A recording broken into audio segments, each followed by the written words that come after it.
السلام عليكم.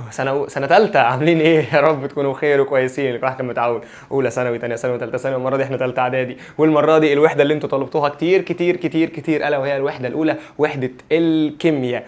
كانوا هم درسين اسهل وابسط من بعض، وبناء على اللي انا لابسه ده فاحنا دلوقتي يومنا 28 النهارده 28 عندنا ماتش الاهلي وفاركو رايح يحضروا في الاستاد، فاحنا معاك النهارده كده وبعد كده في الاستاد ان شاء الله. فان شاء الله باذن الله تبقى مراجعه جميله وسعيده عليك وبسيطه عليك، وان شاء الله يا دكاتره كده هيبقى فاضل لنا فيديو واحد للوحده الثالثه والرابعه بتاعت الاحياء كلها مع بعض، وبعدين ليله الامتحان ان شاء الله دي يوم الامتحان مش هنتاخر عليك. دلوقتي يا دكتورنا الغالي ربنا يبارك لك ويبسطك ويكرمك ويرضيك ويرزقك الجنه، وكالعاده الملزمه دي برضو هتكون موجوده في الكوميونتي بتاع الواتساب. كل ما شويه بيخشوا يا جدعان، كل ما ببعت الملزمه مش كل شويه حد يخش يبعت كل شويه بيخشوا بعدين نبعت الملزمه، ومن غير اي حاجه خالص ايا كانت المراجعه الفيديو والشرح كله من عينينا الاثنين، ولكن كل اللي عليك ان انت تقفل الامتحان. يلا بينا، بسم الله الرحمن الرحيم. وكالعاده المراجعه بتاعتنا الجميله بنبدا باهم التعريفات. اهم التعريفات يا اولاد، احنا كنا بنبدا بحاجه اسمها التفاعل الكيميائي. يعني ايه كلمه تفاعل كيميائي؟ انا كان عندي حاجه اسمها متفاعلات، وكان عندي حاجه اسمها النواتج. التفاعل الكيميائي بيبدا دايما بالمتفاعلات وبعدين بيبقى عند النواتج. فانا المتفاعلات عندها روابط، فانا اقول كسر الروابط اللي موجوده بين جزيئات المواد المتفاعله، تمام، وتكوين روابط جديده بين جزيئات المواد الناتجه من التفاعل اللي احنا كنا بنسميها الايه؟ النواتج. اذا ده اول تعريف. تاني تعريف بيقول لك تفاعلات الانحلال الحراري. يعني ايه انحلال حراري؟ يعني انت يا دكتور عندك ماده لما بعرضها للحراره بتبدا تتفكك للمواد الاوليه بتاعتها او المواد البسيطه بتاعتها. فالراجل قال لك اهو هي تفاعلات كيميائيه يتم فيها تفكك الجزيئات بعض المركبات الكيميائيه بالحراره. لو انت فاكر كنا بنعمل كده وبنحط مثلث كده على السهم الى عناصرها الاوليه او الى مركبات ابسط منها، عشان دي ممكن تجي لك في اكمل او ممكن تجي لك في اختار. طيب بعد كده يا دكاتره عندي الوساده الهوائيه. الوساده الهوائيه للارباج اللي موجوده في العربيات. الارباج دي موجود هو كيس قابل للانتفاخ، اول ما لا قدر الله يحصل حاجه الكيس ده بيطلع على طول وينتفخ بسرعه. مطوي داخل عجله القياده، داخل الدركسيون بتاع العربيه في السيارات الحديثه كوسيله امان في المواقف الطارئه، ان لو لا قدر الله حصل حاجه يبدا الكيس ده بيحميك.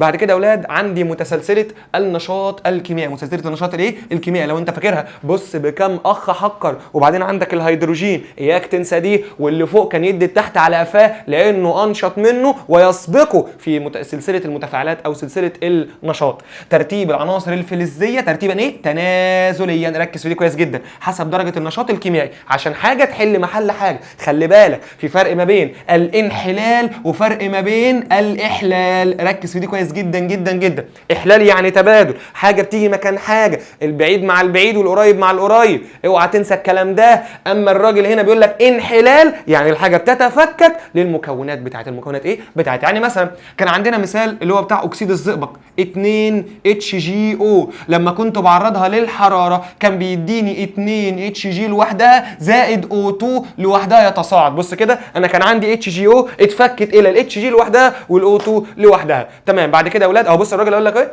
تفاعلات الاحلال البسيط. احلال بسيط اهو تفاعلات كيميائيه يتم فيها احلال عنصر اكثر نشاط محل عنصر اقل منه نشاط في محلول احد مركباته. ماشي يا دكتور. بعد كده يا اولاد عندي تعريف اسمه تفاعلات الاحلال المزدوج، اللي كان بيحصل ما بين اتنين مع بعض. تفاعلات كيميائيه خلاص بقى يتم فيها عمليه تبادل مزدوج، انت بتعمل ما بين مركبين بين شقي ايوني، مركبين مختلفين لتكوين مركبين جديدين. وهناخد الامثله كلها، جايب لك كل المعادلات اللي عندك بالالوان بتاعتها. ماشي يا دكتور. بعدين عندي حاجه اسمها تفاعل التعادل، ملح وميه، حمض وقلوي ملح وميه، حمض وقلوي ملح وميه. بعد كده عندي حاجه اسمها الاكسده، وعندي حاجه اسمها الاختزال اللي انتوا طلبتوها كتير قوي قوي قوي. بص يا دكتور، كلمه اكسده جايه من كلمه اكسجين. جايه من كلمه ايه؟ اكسجين. بص اكسده زياده اكسجين او نزع هيدروجين. لو حفظت دي انت خلاص خلصت. ليه يا احمد خلصت؟ يا ولا ما هي اكسده زياده اكسجين، يبقى الاختزال العكس. يعني ايه الاختزال العكس؟ ايه الاختزال؟ يا نزع اكسجين يا زياده في الهيدروجين. بص بقى الفرق هنا ده الفرق. اكسده زياده اكسجين، ده المفهوم التقليدي. في مفهوم اسمه مفهوم الكتروني. بص يا عم، اكسده زياده اكسجين، اختزال زياده هيدروجين. طب بالمفهوم الحديث قال لك بص اكسده فيها س خسر الكترونات. اكسده خسر الكترونات. اما اختزال فهو زاد الكترونات. بص اختزال زاد، اختزال زاد، اكسده خسر الكترونات. وبص بقى اللي يحصل له اكسده يبقى عامل مختزل. اعكس، اول ما يقول لك الماده اعرف انه عايز العامل. عمليه، اعرف انه عايز العمليه اما اكسده يا اما ايه اختزال. بص كده قال لك ايه؟ الاكسده هي عمليه كيميائيه، ما هي موجوده هنا وهنا. الاكسده هي عمليه كيميائيه ينتج عنها زياده نسبه الاكسجين، زياده نسبه الاكسجين، او نقص نسبه الهيدروجين، او نقص نسبه الايه؟ الهيدروجين، او عمليه كيميائيه تفقد فيها ذره العنصر الكترون او اكثر. بص اكسده اكتب جنبها هنا خسر، لما ابعت لك الملزمه كده وتبدا ان انت تطبعها وتشتغل معايا فيها وتحل معايا كمان. يلا دكتور اللي بعده الاختزال، اعكس بقى، عمليه كيميائيه ينتج عنها نقص الاكسجين او زياده في الهيدروجين، هي كتبتها لك فوق. او لو هي كيميائيا، بص اختزال زاد، اكسده خسر، ماشي، زاد ايه؟ اكتسب فيها الكترون او اكتر، وهنحل عليها كمان. ماشي يا دكتور. بعد كده عندي حاجه اسمها العامل المؤكسد، عكس عمليه الاكسده. الاكسده كانت زياده في الاكسجين، بص العامل المؤكسد عمل ايه؟ هو اللي بيدي اكسجين، هو اللي هيدي اكسجين او هينزع الهيدروجين. طب يا احمد يعني ايه عامل مؤكسد؟ هو اللي بيكتسب الكترون او اكتر اثناء التفاعل الكيميائي. يبقى العامل عكس العمليه. تاني، العامل عكس العمليه، العامل عكس العمليه. عمليه الاكسده تفقد الكترون او اكثر، العامل المؤكسد يكتسب الكترون او اكثر. يبقى العامل عكس العمليه، العامل عكس العمليه، ماشي. العامل المختزل ماله؟ الماده التي تنتزع الاكسجين او تعطي الهيدروجين وتفقد الكترون. اتفقنا على كده يا اولاد؟ اتفقنا على كده. خش بعد كده عندك حاجه اسمها سرعه التفاعل الكيميائي، هو التغير في تركيز المتفاعلات او تركيز النواتج من التفاعل في وحده ايه؟ في الزمن او في مرور الزمن. بعد كده عندك حاجه اسمها تفاعلات الحفز، الحفز الموجب. يعني ايه؟ دي حفز موجب، دي اللي هتزود سرعه التفاعل. اما لو قال لك الحفز السالب، دي اللي بتقلل سرعه التفاعل. يبقى انا عندي حاجه اسمها الحفز الموجب والحفز السالب. السالب ايه؟ السالب. طيب بعد كده ايه اصلا كلمه العامل الحفاز؟ قال لك ان العامل الحفاز هي عباره عن ماده كيميائيه بتغير من معدل التفاعل ولكن دون ان تتغير، هي مالهاش دعوه، هي بتيجي سلام عليكم هسرع لك هقلل لك، بس انا يا عم مش هتغير، انا ماليش دعوه. طيب بعد كده عندي حاجه اسمها الانزيمات. لو تفتكر المواد الكيميائيه اللي ربك سبحانه وتعالى حطها في جسم الانسان، هي مواد كيميائيه ينتجها جسم الكائن الحي تعمل كعوامل حفازه عشان تزود من سرعه التفاعل الايه؟ الكيميائي او البيولوجي الحيوي. المحول الحفزي دي علبه معدنيه موجوده برده في العربيات الحديثه. يبقى انا النهارده معايا حاجتين، معايا الارباج اللي هي الوساده الهوائيه، ومعايا المحول الحفزي عشان خاطر تعالج الغازات الضاره من احتراق الوقود قبل طردها. ماشي، اللي هي يعني تكون موجوده عند الشكمان. ماشي يا معلم. بعد كده التعليلات، بس انا بصراحه التعليلات دي هتجيلنا من المعادلات، فانا عايز نجيب المعادلات ونبدا ان احنا نشتغل عليها. نعمل كده نعمل كده نعمل كده، ادي اهم المعادلات. كنا بنعملها ازاي؟ بس كنا بنعمل كده تاني، صح؟ برافو عليك. المعادلات الكيميائيه دكاتره حفظهم حفظهم حفظهم حفظهم.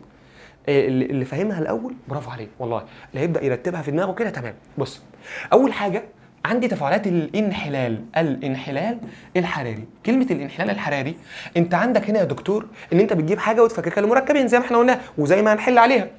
انحلال اكاسيد الفلزات بالحراره، اللي هو مين؟ انحلال اكسيد الزئبق بالحراره. ويا سلام عليك لو انت تحفظ الالوان معايا. يعني مثلا ده اسمه اكسيد الزئبق 2HgO اتفك الى 2Hg وO2. الناس لو تعرفش توزن 2HgO يعني في 2Hg خرجت ب 2Hg، عندي 2O خرجت ب O2.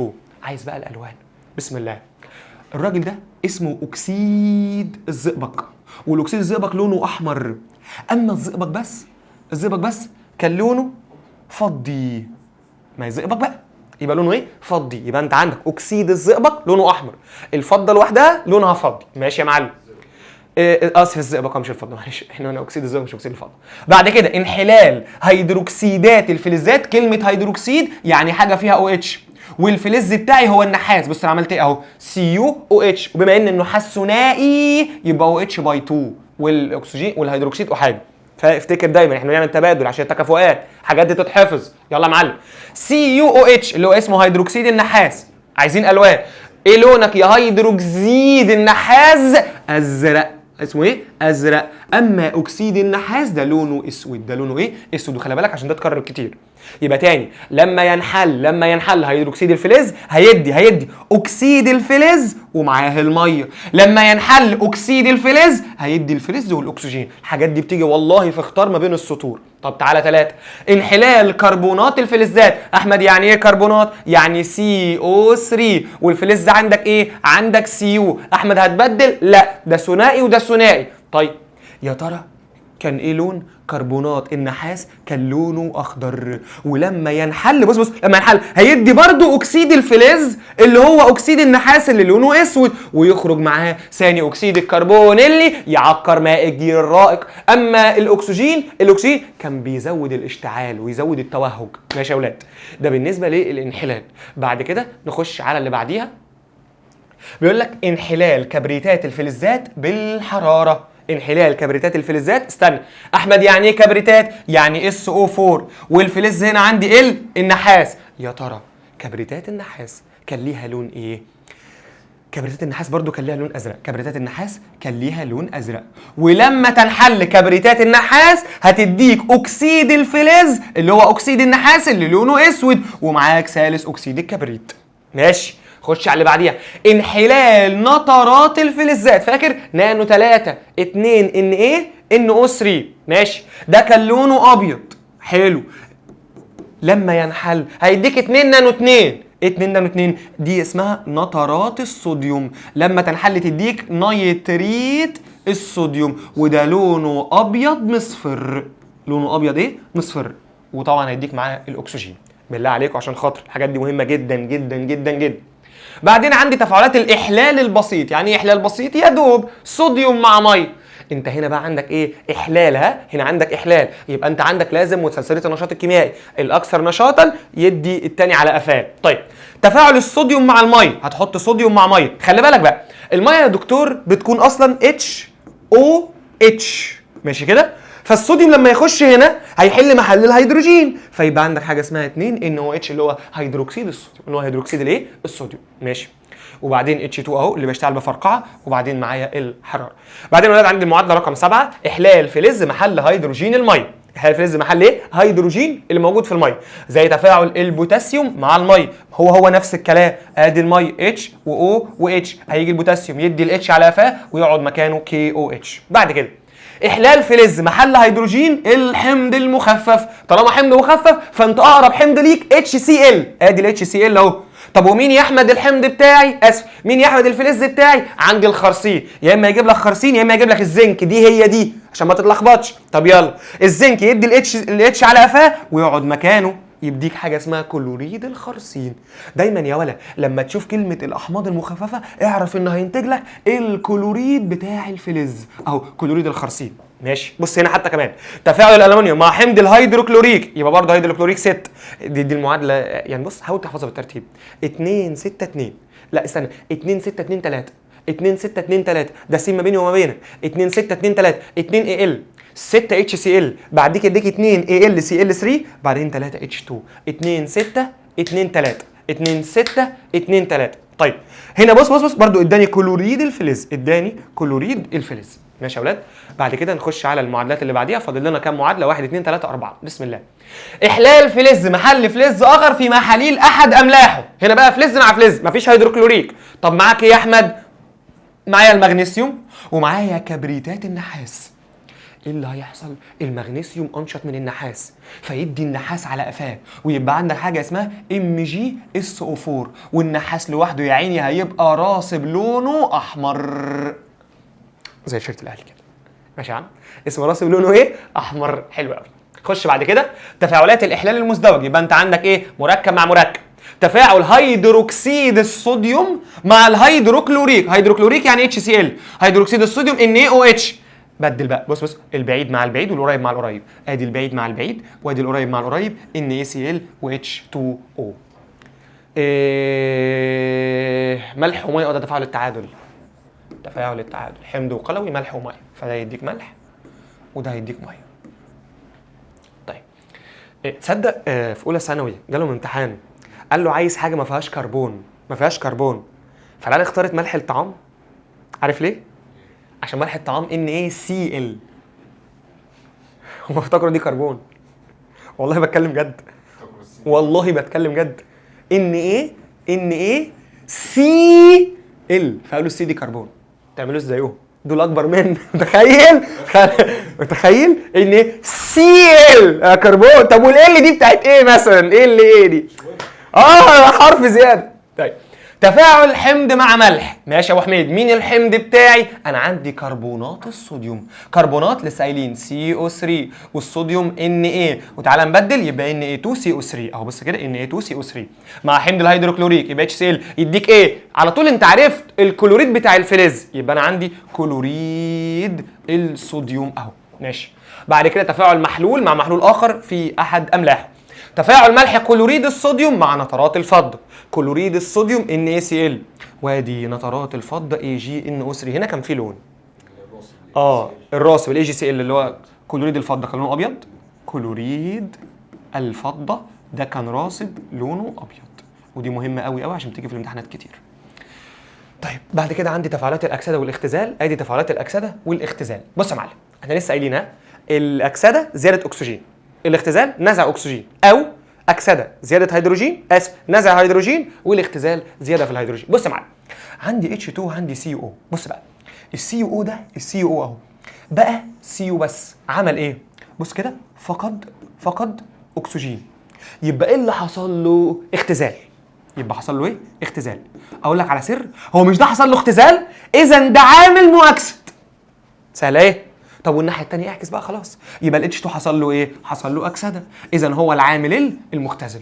نفس الكلام الناحيه الثانيه. بص يا ولد، تفاعل الصوديوم مع الكلور، هنا حصل فقد وحصل زياده. بص يا معلم، ال Na اهو بقى موجب. Na موجب. احمد يعني ايه؟ يعني فقد، يعني خسر اكسده. بص خسر ايه؟ اكسده. يبقى هو العامل المختزل، يبقى العمليه اكسده، العامل مختزل، عمليه اكسده، العامل مختزل. طب العمليه اختزال، يبقى العامل مؤكسد. نفس الكلام اهو، ادي Cl بقى Cl سالب، يبقى الراجل ده اكتسب يبقى اختزال، يبقى ده عامل مؤكسد. ماشي كده؟ خلاص يبقى لنا المعادلات بتاعت الدرس الثاني اللي هو انحلال خامس اكسيد النيتروجين. خامس اكسيد النيتروجين ادي النيتروجين اهو N2، وخامس اكسيد يبقى O5 وتحط عليهم 2. فك يا معلم ال4 NO2 ومعاك الO2. اللي عايز الكلام ده بالتفصيل هتلاقي عندك المحاضرات من اولها لاخر. احنا بنراجع هنا بنفتكر الكلام ده، اياك تكون بتتعرف على الماده ما تبقاش عبيط، امتحان كمان يومين. طيب تفاعل فلز الحديد مع حمض الهيدروكلوريك. ادي الحديد وادي الهيدروكلوريك، هيبدا يحصل ايه؟ هيحصل تبادل طبعا، الهيدروجين هو هيروح في داهيه، فيبقى عندي FeCl2 والH2.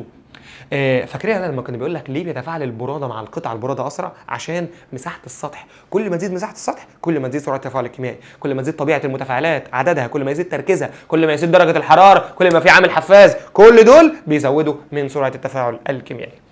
تفاعل محلول هيدروكسيد الصوديوم مع محلول كبريتات النحاس. هنا برضو البعيد مع البعيد والقريب مع القريب، Na مع SO4 والCuOH/2 نفس الكلام. وهنا الMg مع الHCl، الMgCl2 طبعا والH2. ده بالنسبه لكل التفاعلات اللي عندك، ادي بالنسبه لكل الالوان اللي عندك اللي احنا قلناها. ادي اكسيد الزئبق احمر HGO، ادي الزئبق HG وفضي، ادي هيدروكسيد النحاس COH واللون الازرق. كل الالوان اللي انت عايزها هتلاقيها موجوده عندك هنا. احمد فاضل تعليلات وفاضل ماذا يحدث اذا، دول هنحلهم واحنا شغالين لان دول اصلا على المعادلات. لما تحل المعادله هتعرف ايه اللي بيحصل هنا، وبرده كده عندك ما تخافش هوريها لك يعني. ازاي نكشف على الفلزات؟ فاكر يا ولا؟ ادي الاكسجين قرب منه عود ثقاب مشتعل فهيزداد التوهج بتاعه. طب ثاني اكسيد الكربون مرره على ماء جير هيعكر ماء الجير الرائق. فين ثاني اكسيد الكربون اهو؟ امرار الغاز على محلول ماء الجير يعكر ماء الجير الرائق. اما الهيدروجين يشتعل بفرقعه. ادي بالنسبه يا اولاد اللي هي متسلسله النشاط الكيميائي اهو. بكم اخ حكر، وبعدين كل ده لحد الهيدروجين. بعد كده عندك نحاس زئبق فضه بلاتين والذهب. ماشي كده؟ ده بالنسبه للجزئيه بتاعتنا او بتاعه ان احنا نعدي عليها سريعا كده. ادي الوساده الهوائيه، عشان انت قلت وقتها انت ما قلتهاش يا احمد، تعتبر من اهم وسائل الامان في العربيات الحديثه عشان بتحمي السائق عند لا قدر الله حدوث اصطدام او انخفاض سريع. طب يا احمد هي فكره عملها على ايه؟ قال لك بص، عند حدوث انخفاض سريع ومفاجئ ان انت بتمشي بتجري ومره واحده تدوس فرامل، ايه اللي بيحصل في سرعه السياره؟ هتنحل ماده ازيد الصوديوم. ادي ماده ازيد الصوديوم دي، اكتب على دي ازيد الصوديوم. هتنحل لايه يا احمد؟ تبدا ان هي تنحل الى ازيد الصوديوم هي Na. دي مكتوبه غلط، Na3 بس هنا عشان في 2 التي توجد داخل الوساده عن طريق الشرر الكهربي. ان الشرر الكهربي اللي في العربيه ده بدا ان هو يحل الماده دي الذي يصدر جهاز الاستشعار الى صوديوم وغاز النيتروجين تبعا للمعادله اهو. ادي ازيد الصوديوم شرر كهربي صوديوم ونيتروجين. قال لك تمتلئ الوساده بغاز النيتروجين بسرعه كبيره خلال 40 ملي ثانيه. الموضوع يا اولاد في قمه الجمال، ان انت بمجرد ما يحصل كده عشان نحميك الحمد لله بتطلع الوساده دي عشان تؤمن الرؤيه امام السائق. ادي اختلاف التفاعلات الكيميائيه في السرعه بتاعتها يا اولاد. سرعه التفاعل الكيميائي، تفاعل الالعاب الناريه ده سريع جدا جدا جدا جدا. عندك التفاعلات الصدأ الحديد، دي تفاعلات بطيئه قوي قوي قوي بتحصل لمده شهور. عندك تفاعل تكوين النفط ده بطيء جدا جدا عشان بيحتاج ملايين سنين، خلي بالك في بطيء جدا في بطيء جدا جدا. اما في تفاعلات يعني بطيئه نسبيا اللي هو تفاعل الصودا الكاويه بيحصل يعني في اسبوع مثلا اكتر بشويه وهكذا. بعدين عندي المحول الحفزي برضو احنا ما كناش قلنا وقتها. التركيب 3 شعب كل منها عباره عن خلايا مصنوعه من الخزف والسيراميك. الخزف ده ولا اللي هو عامل زي الفازه اللي عندكم في البيت كده، فازات تشبه خلايا شمع النحل وتكون مطليه بطبقه رقيقه من معدن حفاز اللي هو العامل الحفاز بتاعي، زي مين؟ زي البلاتين، زي الإيريديوم او البليديوم. ويتصل المحلول الحفزي الموجود لطرد الغازات في عوادم الاحتراق، دي اللي موجوده يا اولاد في عند الشكمان عشان خاطر الحاجات اللي تطلع اللي تطلع ما تبقاش ملوثه. تقوم كل شعبة من الشعب الثلاثة بمعالجة واحد من الغازات الضار. انت عندك غازات كتير منهم كمان يا اولاد. اول اكسيد الكربون، الغاز ده ضار وسام جدا جدا جدا في احتراق الوقود في المحرك قبل طردها للحد من التلوث البيئي. الخلايا بتاعه السيراميك تعمل على زياده مساحه الماده المحفزه المعرضه للتفاعل التيار الغازات المنبعثه من المحرك، مما يحقق اكبر وفر في استخدام المعادن الثمينه. ادي العوامل اللي بتاثر على سرعه التفاعل الكيميائي زي ما قلنا. طبيعه المتفاعلات اللي هو التركيز اللي هي موجوده كتير ولا قليله، تركيز المتفاعلات، درجه الحراره بتاعه التفاعل، والعوامل الحفازه والانزيم. بعد كده عندي خواص العامل الحفاز اللي هي الحاجات اللي بتسرع او تبطئ من التفاعل الكيميائي. ما بيحصلش ليه اي تغير كيميائي، الراجل ده بيخش التفاعل زي ما دخل زي ما خرج، ملوش اي دعوه. الراجل ده بيغير سرعه التفاعل الكيميائي بص اهي دون ان يؤثر على بدء او ايقاف التفاعل. يعني مش هو اللي بيقول التفاعل اشتغل، اللي بيقول التفاعل اشتغل دي حاجه ثانيه ان شاء الله ممكن تاخدها قدام في اولى ثانوي لو يعني المنهج رجع تاني. غالبا ما تكفي كميه صغيره، يعني انت ما تزودش منه، وبيقلل من الطاقه اللازمه. هي دي اللي انا كنت بقول لك عليها اللي المرتبطه بدي اسمها يا اولاد، دي معلومه زياده، اسمها طاقه التنشيط. طاقه التنشيط دي الطاقه اللازمه عن بدء التفاعل. يعني انت مثلا في عربيه نايمه عشان تدور احنا محتاجين نديها زق، الزق اللي بنديها دي اسمها طاقه التنشيط. طيب يرتبط اثناء التفاعل بالمواد المتفاعله ثم ينفصل عنها لتكوين النواتج في نهايه التفاعل، عامله زي البازل كده، يرتبط بالتفاعل وبعدين يبعد عنه في الاخر. اثر الحراره على كل من اكسيد الفلز دول قلناهم فوق، وادي الاكسده والاختزال قلناهم فوق برضو، ودي المقارنات دي كلها قلناها، بس دي عايزين نقولها. المركبات الايونيه دي تفاعلات يا اولاد سريعه جدا جدا عشان بتحصل بين الايونات. لما تحط ايون في الميه بيتفكك بسرعه، زي مثلا كلوريد الصوديوم ده مركب ايوني بينحل بسرعه وبيتفكك بسرعه. اما المركبات التساهميه دي بتحصل ما بين جزيئات، اكتب على المقارنه دي مهمه جدا جدا قد تيجي في الامتحان. بيصعب تعيينها عند الذوبان في الماء عشان الفصل بتاعها يعني. بعدين تفاعلات الحفز الموجب والسالب، بعدين اهميه واستخدام العوامل الحفازه دي بتغير من سرعه التفاعل يا اما بالايجاب يا اما بالسلب. الانزيمات دي موجوده في جسم الانسان عشان تعمل التفاعلات. بعد كده عندي المحول الحفزي معالجه الغازات الضاره عشان ما تخرجش تعمل مشكله. ده دكاتره بالنسبه للمراجعه بتاعتنا الجميله على الفصل، بشيء مفصل شويه، بشيء يرجع لك الذاكره، بشيء يخليك حابب ان احنا شغالين. دلوقتي دورك بقى الملزمه عندك في الجروب، ابدا ان انت افتحها معايا وانت حل الاول وبعدين شفنا انا هحل ازاي. يلا بينا رجاله نخش على جزء الحل بتاعنا. طيب بيقول لك في تفاعل المغنيسيوم مع كبريتات النحاس، تعال نشوف Mg زائد كبريتات نحاس CuSO4 ايه اللي هيحصل؟ هيديك ده هيحل محله يبقى MgSO4 زائد Cu. بيقول لك هل ان المغنيسيوم يعتبر عامل مختزل؟ طب انا اعرف منين؟ هنا كان مغنيسيوم كان ذره عاديه، خرج بقى ايون مغنيسيوم عشان بقى مع الكبريتات. ايه اللي حصل؟ الراجل ده طالما بقى خسر يبقى الراجل ده حصل له اكسده، وطالما الراجل ده حصل له اكسده يبقى الراجل ده اصبح هو عامل مختزل، وطالما بقى عامل مختزل يبقى انا فعلا اجابتي هتكون مظبوطه، اجابتي هتكون صح. انه بيقول لي في تفاعل المغنيسيوم مع كبريتات النحاس هيكون المغنيسيوم فعلا عامل مختزل، فعلا عامل مختزل عشان خاطر ان هو خسر الايون. طيب السؤال التالت بيقول استخرج الكلمه المختلفه في كل مما يلي. طيب التعادل، حمض مع ملح، احلال بسيط، محلول ملح مع محلول اخر، الحلال البسيط طبعا ان الباقي ده كله انحلال. كتله النواتج، تركيز المتفاعلات، درجه الحراره، عامل الحفازه، ايه كتله النواتج دي؟ طيب نترات الصوديوم بيحصل لها انحلال، كلوريد الصوديوم ما جبناش سيرته، كبريتات نحاس بيحصل لها انحلال، هيدروكسيد نحاس بيحصل لها انحلال، وكالعاده المنوفيه. طبيعه المتفاعلات، درجه الحراره، تركيز النواتج، العامل الحفاز. تركيز النواتج ده مالهاش دعوه، النواتج هي تركيز المتفاعلات المفروض. صوب ما تحته خط، عمليه الاكسده والاختزال يكون عدد الالكترونات المفقوده اكبر من عدد الالكترونات المكتسبه؟ لا اكيد بيساوي يا اسطى، بيساوي. القاهره ماشي.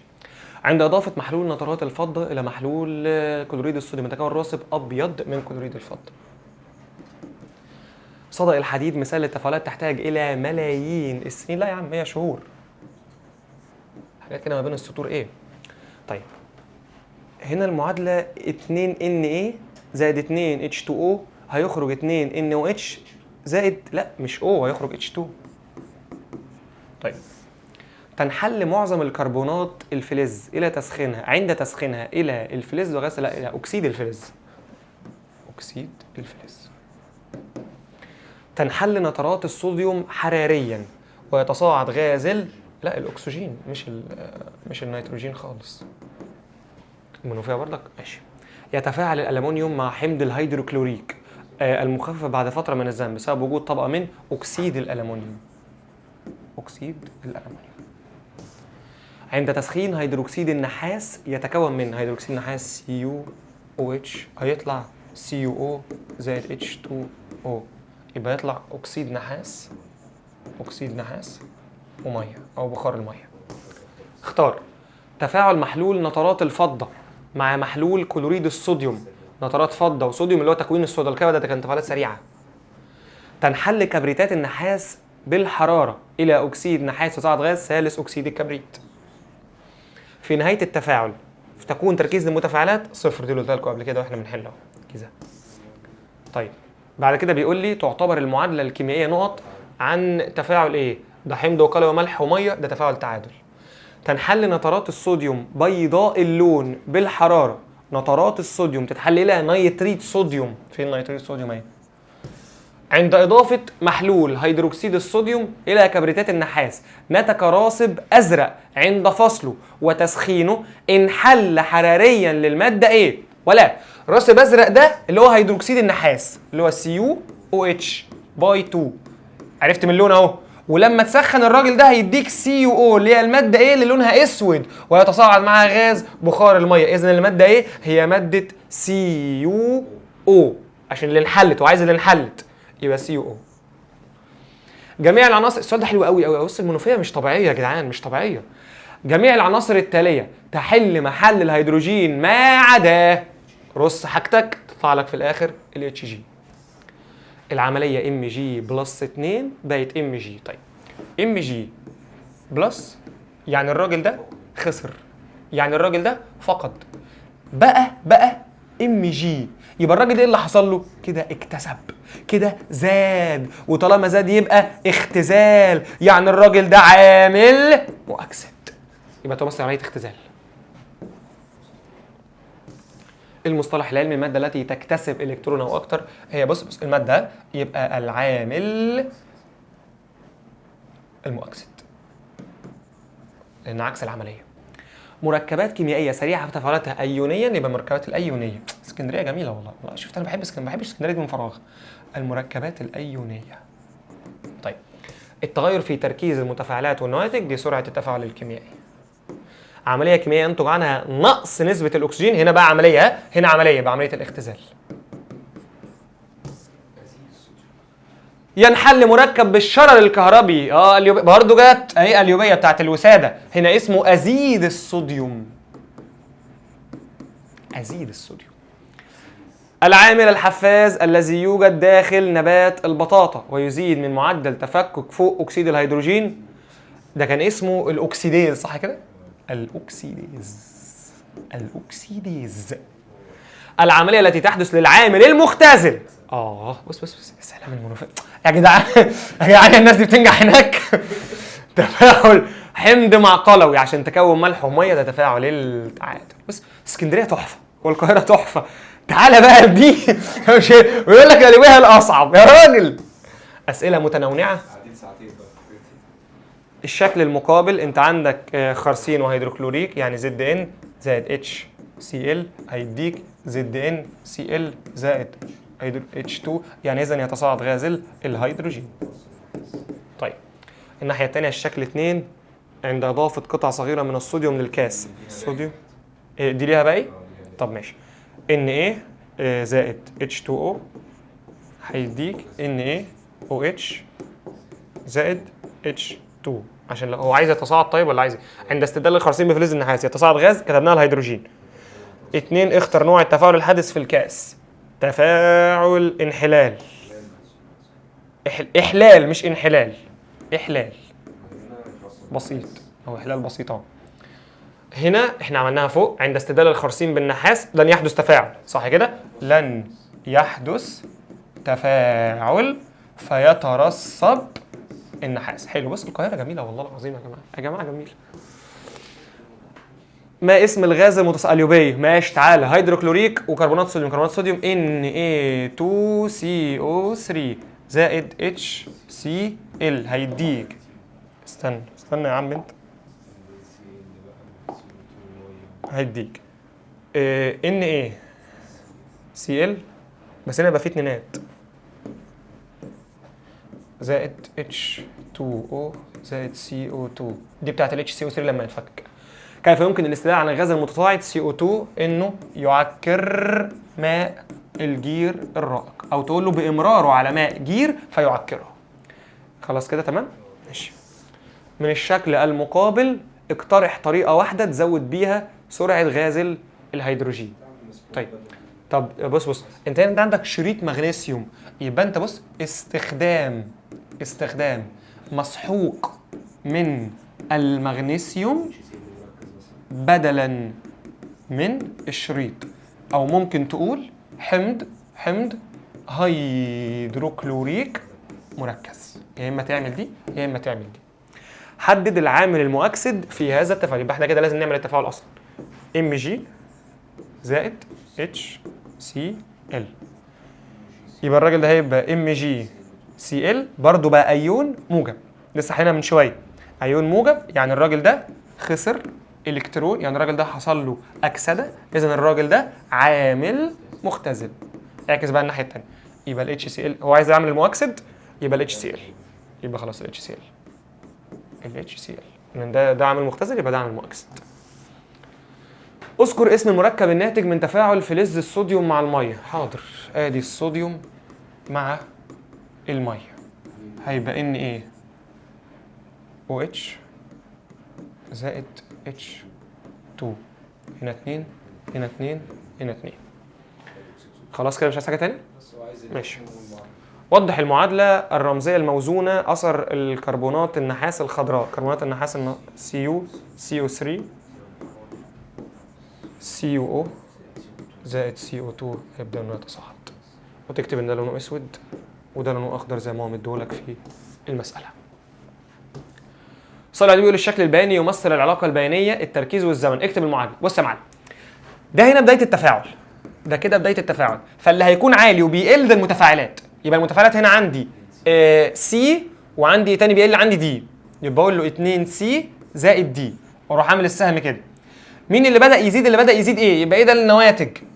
طب يا احمد وبي ده ثابت، يبقى بي ده فوق من هنا، ده العامل الحفاز. حلوه الاليوبيه وجمالها. اكتب وحده قياس تركيز المتفاعلات او النتيجه دي المول، صح؟ المول على لتر. ماشي. ايه ده؟ احنا في ايه؟ ماشي. وضح بالمعادلات تفاعل محلول هيدروكسيد الصوديوم NaOH مع HCl. خلاص كده NaCl زائد H2O. اليوبية ماشي. قطعة من المغنيسيوم Mg إلى كبريتات نحاس CuSO4. إحلال على طول سريع. MgSO4 زائد Cu راسب أحمر يفضل لتحت.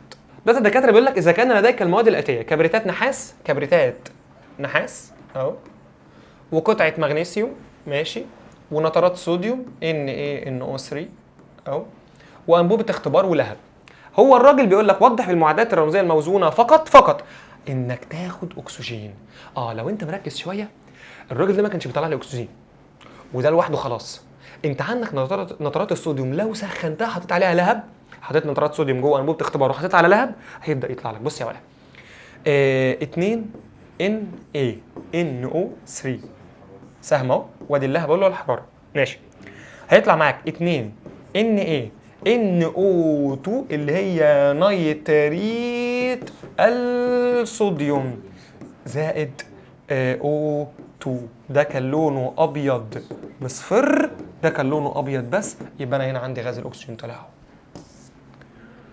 من المعادلتين التاليتين اكتب الصيغه الكيميائيه لكل من A و D. طيب AgNO3 هيديك ومع NaCl هيديك راسب كان AgCl اللي هو راسب كلوريد الفضه، كلوريد الفضه اللي كان لونه ابيض، زائد A دي هتطلع الباقي اللي هو NaNO3. كده انت خدت ال A اهو. 2A باحلال حراري هيطلع ملح واكسجين. اكسجين. طيب ما اسم الراسب في المعادله واحد؟ مش كتبناه كلوريد الفضه؟ واسم الملح في المعادله 2؟ الملح 2. هو فين الملح 2 ده؟ اللي هو ده؟ يعني احنا انا فهمت. يبقى انت دي بتكمل دي. يعني انت هنا NaNO3 بتسخنه عشان يديك 2 NaNO2 زائد الاكسجين، يعني زي المعادله اللي فوق. طيب انت عايز ايه بقى؟ اكتب الصيغه اللي كتبناها. عايز الملح في 2، ما الملح اهو نيتريت الصوديوم، نيتريت الصوديوم. نوع التفاعل في 1 و2، ده احلال مزدوج والتاني انحلال. طيب من الشكل البياني المقابل بين التركيز والزمن، مين العامل الحفاز من المتفاعل؟ العامل الحفاز ده اللي هو ثابت، والثابت هنا بي، لسه حلينا من شويه. من المتفاعلات اللي هي تبدا تقل اللي هي سي ودي، النواتج اللي تبدا تزيد اللي هي ايه؟ اكتب المعادله المعبره. ماشي، سي زائد دي وتحط على السهم بي هيديك ايه؟ وانت ما عندكش اتنينات بقى عشان ضعف دي، يعني 2 سي ودي قصاد دي يبقى 2 ايه. ماشي.